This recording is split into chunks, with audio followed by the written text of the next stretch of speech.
All right, so Gabriel's our first speaker.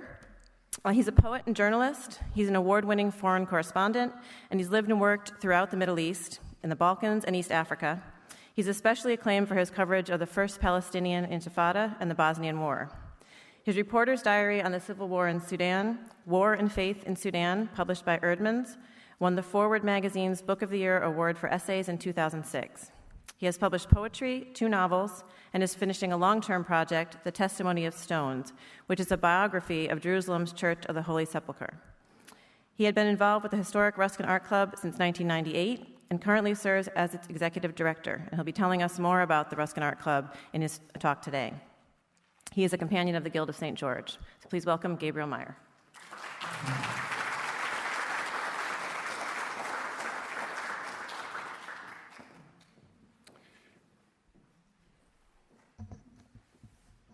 Good morning, everyone.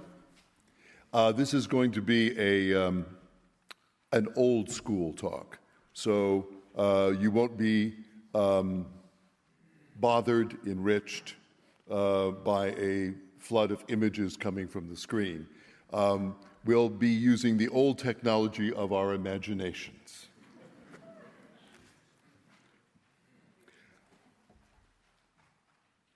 The California dream, like most dreams, finds its origins in a nightmare. One doesn't have to dig very deeply in the literature about the settling of the American West to pick up the redemptive strain. The California dream, a dream of ubiquitous opportunities, endless summers, and fresh starts, may have begun in James Marshall's 1848 discovery of a gold nugget in John Sutter's sawmill and the onset of the gold rush. But it found its true raison d'etre in the national longing for rejuvenation and renewal that emerged in the wake of the Civil War. I am indebted to my friend, the distinguished historian William Deverell, for this insight, for the often neglected connections between the fratricide of America's greatest tragedy and the lure of the pristine and uncontaminated West. Bill, who serves as the director of the Huntington USC Institute on California in the West, has laid out this thesis in a number of essays and books. But more than 10 years ago, Bill gave us a lecture at the Ruskin Art Club on this topic, on the factors that led the founders of the Ruskin Art Club in 1888 to come to Los Angeles in the first place. As Bill writes in a 2007 essay entitled Redemptive California, Rethinking the Post-Civil War, quote, Americans, Northerner and Southerner alike, moved west in the post-war era in part because of the Civil War, because they wanted to get away, because they wanted to heal physically, emotionally, or otherwise.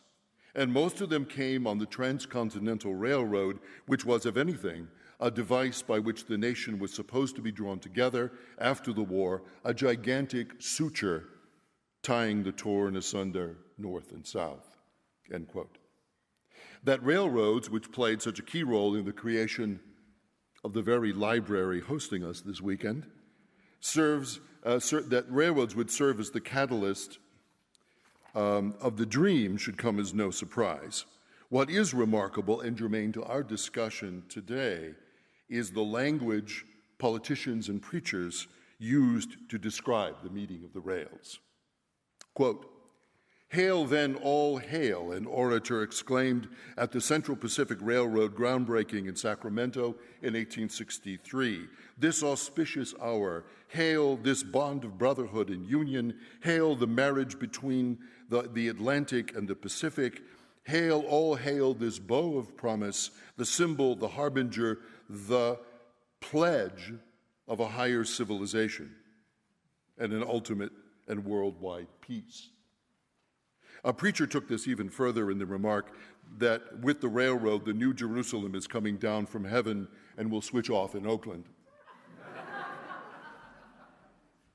In popular culture, the lure of California as a land of millennial dreams was aptly caricatured in W.C. Fields' classic 1934 comedy, It's a Gift. You probably didn't imagine that a Ruskin conference would reference W.C. Fields. The plot, if plot is the word I want, centers on the hapless Harold Bissonnet, who insists on pronouncing his name Bissonnet, at least when in the presence of his wife, a struggling New Jersey grocer who has his heart set on buying a California orange ranch and living a sunshine-filled life of ease. After 1,000 vexations, as only W.C. Fields can be vexed, he finally achieves his aim, and the final scene finds him alone and out of doors, effortlessly plucking an orange from an overhanging branch, squeezing a little juice in a glass before he adds something much, much stronger from his flask, a look of triumphant self-satisfaction on his face. While the California dream has many components, once the rails made it feasible, people came to California seeking health, especially for pulmonary ailments or adventure or freedom to pursue one's own version of happiness. But we miss much if we fail to underline the redemptive character of many of these hopes, the pledge of a higher civilization, because these redemptive hopes would prove fertile ground for idealistic movements and dreams of social reinvention that would come to characterize the California of the late 19th and early 20th centuries and play a not inconsiderable role even today in the idea of California as a place of social and artistic experiment. While we can trace many influences on pre-World War I California's array of social and religious movements, John Ruskin holds an honorable and often neglected place among these influences. In a few cases, Ruskin had a direct influence, but on many, the influence was more diffuse. As a thinker whose books, or at least quotations from whose books, were widely cited and whose ideas were in the air. Before we describe a few ways that Ruskin influenced aspects of the California dream and Ruskin's impact on us here in Southern California in particular, it's helpful, I think, to consider Ruskin's broader impact on 19th century America, despite the fact that Californians rarely think that they have anything really to do with the rest of the country. But given the time constraints, this can only be a very cursory sketch. For someone who never set foot on these shores, the formative influence Ruskin wielded on American artists and thinkers in the 19th century is both remarkable and remarkably underreported. This year's bicentennial events went a distance in correcting that neglect. Among other events, I'm thinking of the recent exhibition, The American Pre-Raphaelites, Radical Realists at the National Gallery of Art, which featured the work of a large and important group of artists who coalesced around the journal New Paths, shades of William Morris there, trying to realize a specifically Ruskinian vision in mid-19th century America. I can't resist mentioning in this context a quote from a letter Ruskin wrote to his friend and confidant, Charles Eliot Norton, the legendary professor of the history of art at Harvard, about his American expatriate friends, the Alexanders, who had settled in Florence. Ruskin told Norton, clearly in a teasing panic, that he had actually been obliged to run away from Florence. The two precious American women there, Mrs. and Miss Alexander, lest I should be converted into an American citizen. Francesca Alexander, the Miss Alexander here, went on to dedicate herself to an intense fusion of drawing and text in handmade books that made her one of the most original of Ruskin's American disciples. We should also note here in this connection, as Dinah brought out to us yesterday, that a significant number of the American artists who modeled themselves after aspects of Ruskin's aesthetic program and with his encouragement were women. I am thinking here particularly of Fidelia Bridges when it comes to the American Pre-Raphaelites.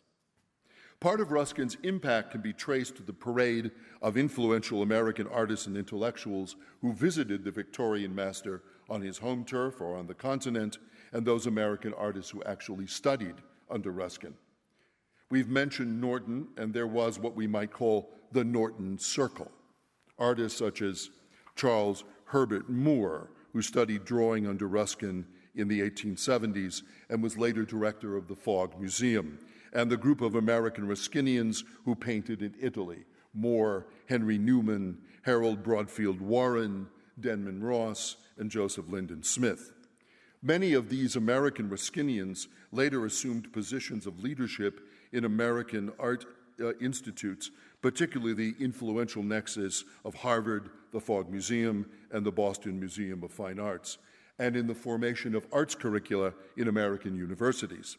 They helped popularize Ruskin's perspectives on what I like to call precision seeing, and the approach to drawing elucidated in his 1857 masterpiece, The Elements of Drawing, and later, The Elements of Perspective, for generations of American art students.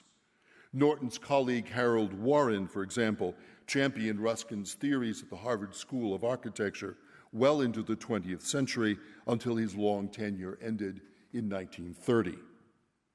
The enthusiasm of these Americans under Ruskin's tutelage may be gauged from a letter Moore wrote to Norton in 1876. Quote, "To come directly here and be driven as I was in Mr. Ruskin's carriage, to Rydal Mount on the second day was a truly delightful introduction to dear old England.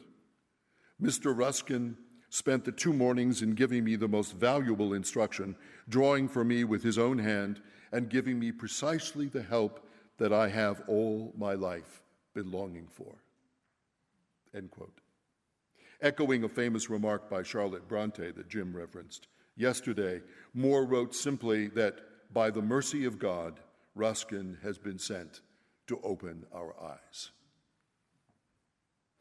Why did Ruskin's aesthetic perspectives meet with such a fervent response in mid-19th century America? Let me suggest 2 reasons. As America emerged as an independent power in the world after the Civil War, questions naturally arose about the shape of American as opposed to European art. From the beginning of his career as an art critic, Ruskin, in his support of Turner, had attacked the straitjacket of the academy and conventional academic standards in landscape painting. Ruskin thought that the root of art lay in the ability of the individual artist to see and to engage the real world and find there, not in historically approved models, the sources of truth. As Ruskin famously exhorted young artists in his first masterpiece, Modern Painters, quote, "Go to nature in all singleness of heart and walk with her laboriously and trustingly, having no other thought but how to best penetrate her meaning and remember her instructions, rejecting nothing, selecting nothing, and scorning nothing, rejoicing always in the truth."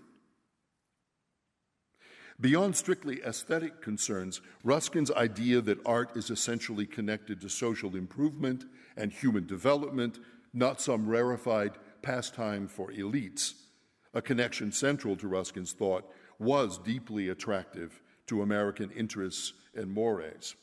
The unity of art and life, art embracing not the realm of fantasy and diversion, but the real world, the real human, natural, cultural, scientific world in all its dimensions. As John Parks notes in a 2007 article on the artists of the Norton Circle, quote, "This was the magic brew that Ruskin concocted and that American artists found utterly intoxicating."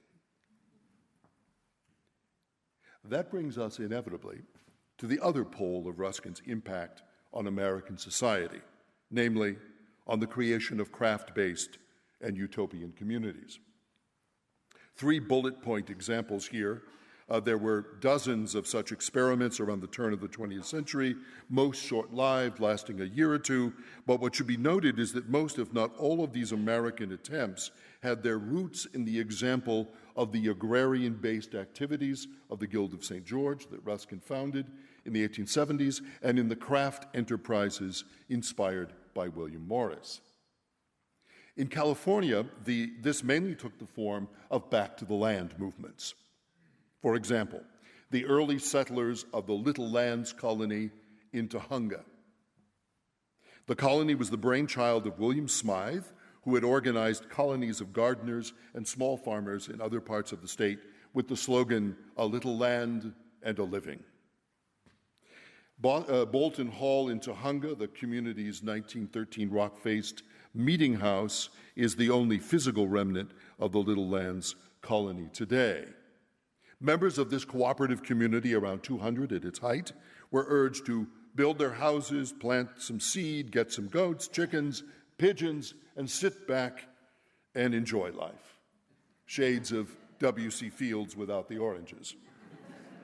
This agrarian revival, what Smith called, importantly, I think, the next passion of mankind, a passion for the soil, played into popular ideas of the time, ideas embraced by the state's publicists, that California would spearhead a return of the middle class to the land.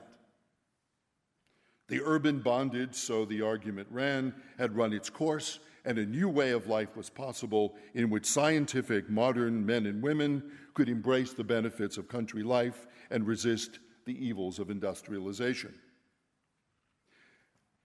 Most of these attempts foundered on one stubborn fact or another. With the Little Landers, it was the most stubborn fact of all. It was rocks. After clearing stones from the valley floor and building their houses, colonists found themselves without ice, without gas to cook with or mail delivery. While livestock sickened, gophers and lizards thrived, and beneath the rocks were just more rocks and more rocks. Many decided that the promise of the good life was just too hard.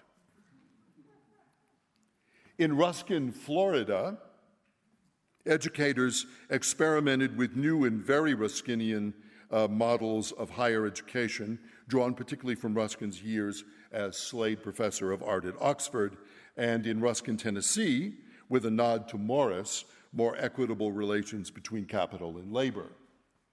In Ruskin, Florida, in the western part of the state, was developed in 1908 by two educators, Dr. George Miller and his wife, Addie.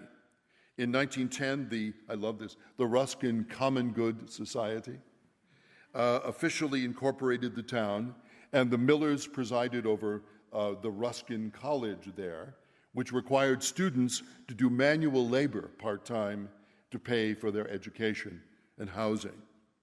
Shades there of the Diggers Brigade at Oxford, where Ruskin would lecture on Tintoretto in the morning and then send his students out to do slum clearance in the afternoon.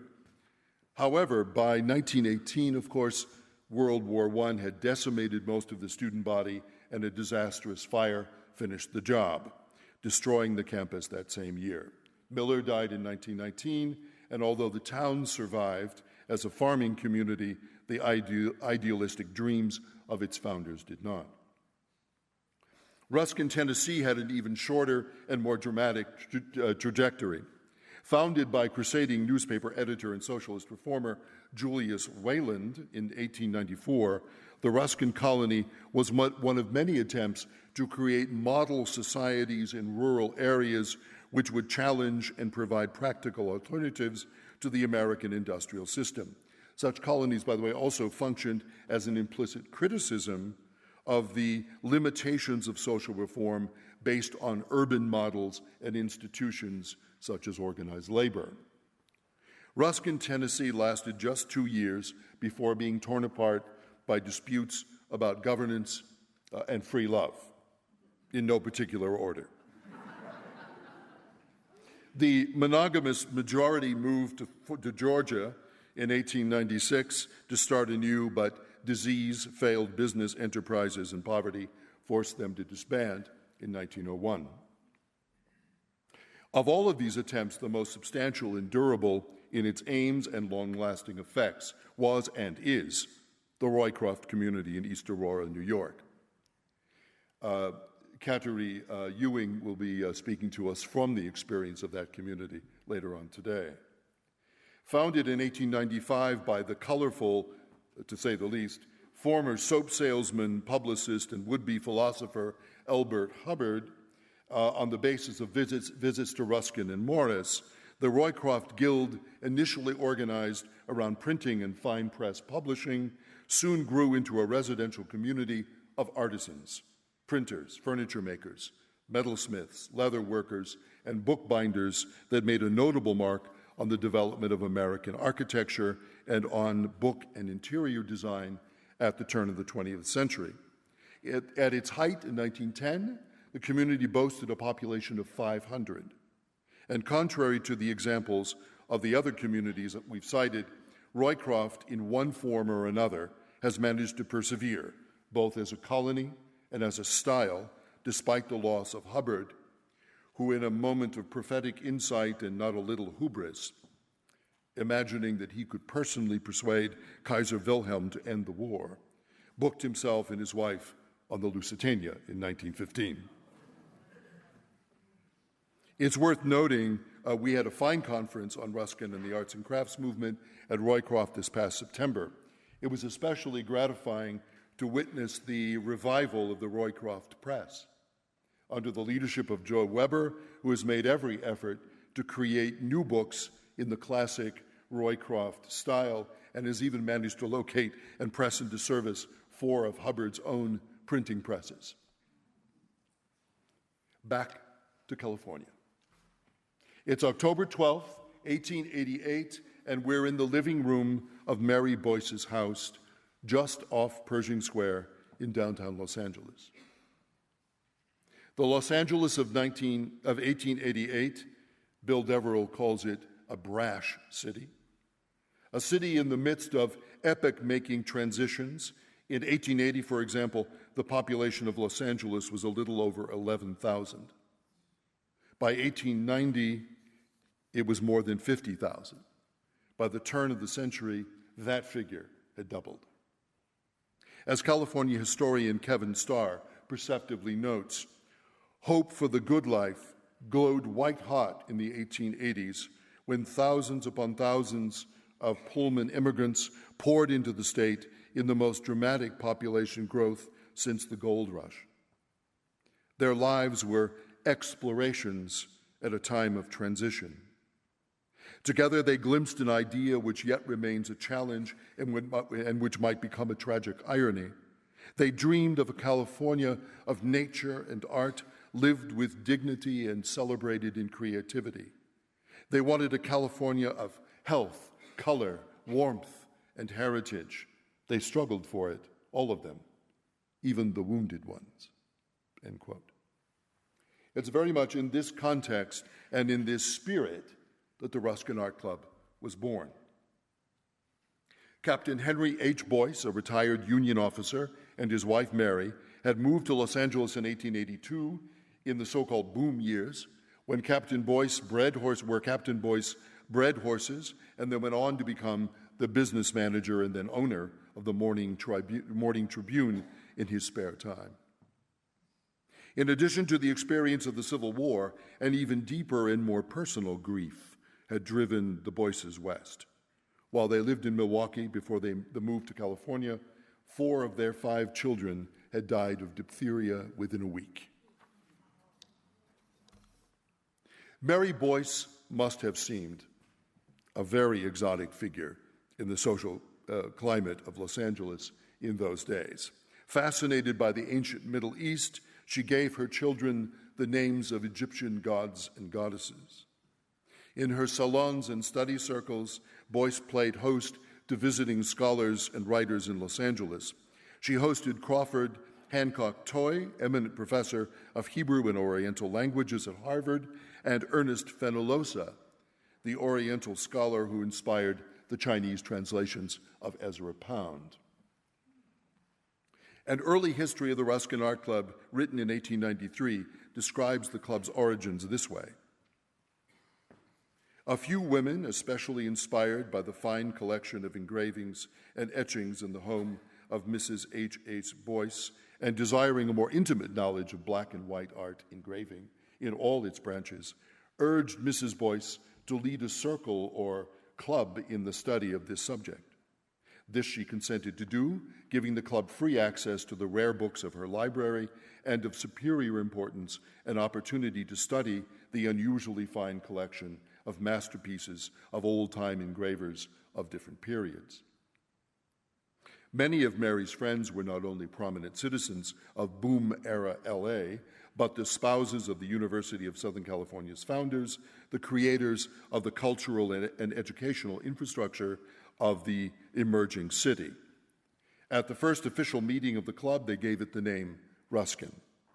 Poignantly, only a month earlier, the master himself, writing in the shadow of Chamonix, put the final touches on the new epilogue to the new edition of his first masterpiece, Modern Painters, and retired into his long silence. As Mary Boyce writes of this period, the enthusiasm which induced so detailed and prolonged a study of the techniques and history of engraving will be understood when the environment of the Ruskin Art Club is considered. Los Angeles, peerless in sunshine and flowers, offers few facilities for the study of art. It has no museums. It has no galleries. Only in the domain of engraving can access be had to the original works of great artists. In the midst of the pressure of California life, 1893, if she only knew, the Ruskin Art Club has made a place for leisurely and persistent investigation. Given their enthusiasm for the work of American engravers and other regional artists and civic sculptors, the club as early as 1890, barely 2 years after its founding, had forged ties with leading American engravers and engraving societies, which resulted in the club bringing over from the Paris exhibition of 1889 the work of prize-winning American engravers exhibited there. In 1890, the Ruskin Art Club mounted a show of these engravings in the Crocker Building downtown, where it widely considered the first public art exhibition in Los Angeles. These annual art exhibitions, which eventually featured the work of local California painters, as well as master wood and line engravings, continued until 1905.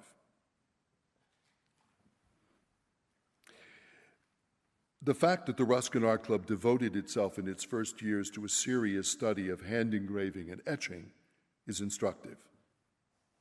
There was the public access of the art aspect in which etchings and prints made great art and design available to a wide public, to persons of modest means, but it went deeper than that.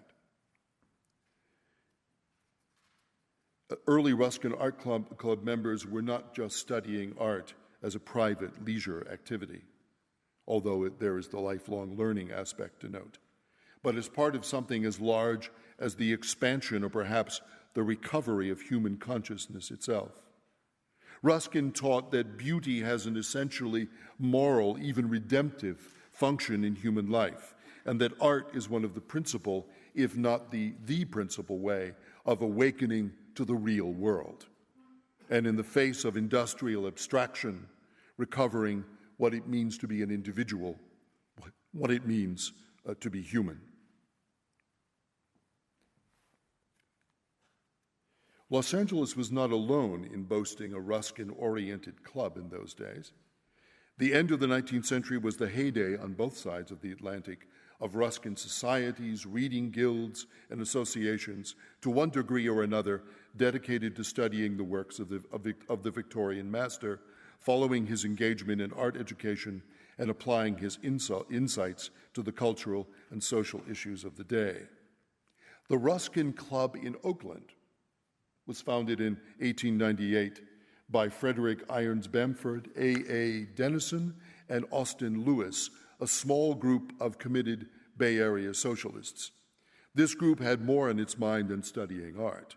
Modeled after the revolutionary clubs of the French Revolution, they were part of the large and diffuse movement then known as Christian socialism, which attracted progressives bent on radical economic and political reform.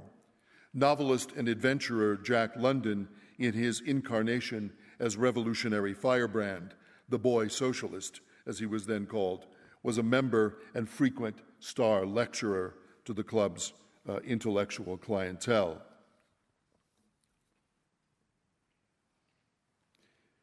The Ruskin Art Club of Los Angeles, the Hillside Club of Berkeley, and the California Art Club, founded in 1909 by painter William Went and his wife, the sculptor Julia Bracken, are the survivors of these heady days and the wildfire movement of Ruskin-inspired associations in California. The Ruskin Club of Oakland disbanded abruptly in 1907, as a London biographer laments, without even winding up its affairs. I discovered recently that there is still a Ruskin Art Club in Tulsa, Oklahoma, that dates to the early years of the 20th century and has managed to soldier on.